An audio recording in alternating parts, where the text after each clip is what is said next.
tipikal yang kedua inilah yang disebutkan dalam riwayat ada orang yang membaca Al-Fatihah, tahu dengan maknanya, dia praktekkan dalam kehidupannya.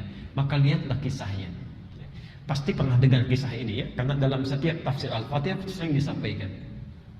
Ada kepala suku tersengat kalajengking Arab, ya, Masya Allah, luar biasa. Sudah terkena, pergi ke tabib sana sini, tidak ada yang mampu menyembuhkan, tidak ada yang bisa.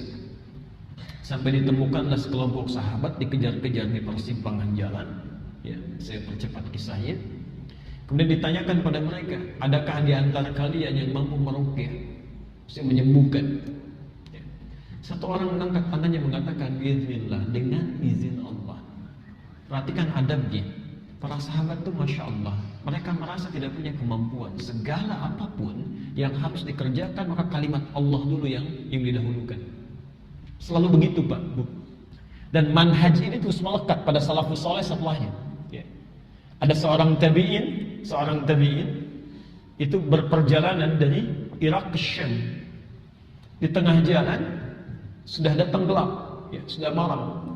Masya Allah, di jalan sendirian di tengah hutan itu masih mau tahajud juga, saking dekatnya dengan Allah. Di perjalanan sendirian di dalam hutan masih mau tahajud juga.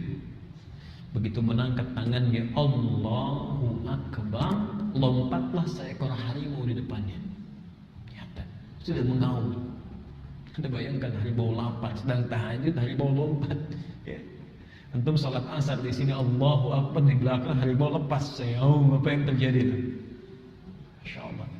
Orang ini, perhatikan kalimatnya, dengan keyakinannya, dengan kekuatannya, beliau katakan, yakin pada Allah, ingat dengan kekuatan Allah. Kalimatnya bukan ya namar, hei harimau, tapi disandarkan harimau pada pemiliknya, selalu kepada Allah. Ya khalqallah, hei makhluk Allah, hei makhluk Allah. Karena beliau tahu kalau saya yang katakan hei harimau itu keluar dari dirinya sendiri. Tapi kalau disandarkan pada penciptanya, maka bagaimana Allah saja yang memutuskan tentang nasib harimau ini. Hei ya khalqallah, hei makhluk Allah, kalau memang saya rezekimu yang telah ditetapkan Allah untukmu, silahkan santap saya tidak akan melawan. Tapi kalau bukan rezeki yang telah Allah tetapkan untukmu, jangan coba-coba ganggu ibadah saya. Orang ini gak peduli kalau dimakan juga, yang penting ibadahnya tidak terganggu. InsyaAllah. Jangan coba-coba ganggu ibadah saya, atau saya mohonkan pada penciptamu untuk menghancurkan kau saat ini juga.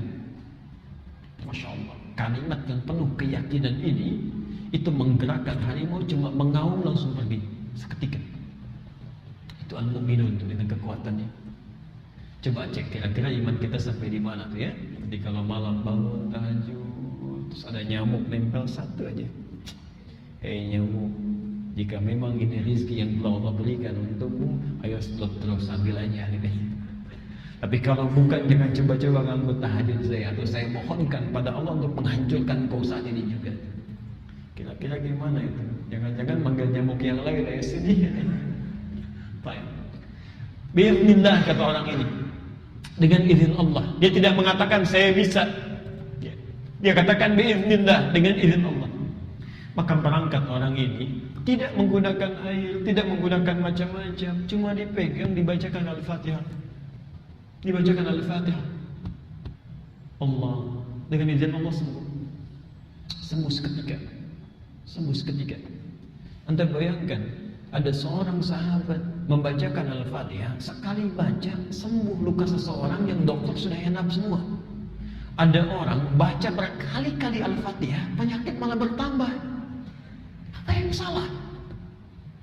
Di antaranya beliau baca dengan iman, beliau baca dengan pemahaman kandungannya. Dari pemahaman itulah diyakini, isinya diserahkan kepada Allah. Itu yang melahirkan kekuatan, dan dengan izin Allah Subhanahu wa taala. Jelas di sini? Karena itulah nanti ada dua rahasia di dalam Al-Fatihah yang nanti kita akan bahas. Salah satunya hadis qudsi, ya. Tadi satu yang pertama kita bahas, jika Anda memahami kandungan Al-Fatihah, maka nanti kita akan lihat di tafsirnya Allah akan berjanji memberikan kemudahan dunia dan akhirat dalam kehidupan kita. Satu itu. Yang kedua, ada perjanjian langsung disebutkan oleh Allah dalam hadis qudsi. Dalam hadis qudsi, kalau kita benar salatnya saat membaca Al-Fatihah, seketika dijanjikan oleh Allah minta apa saja saat itu langsung diberikan.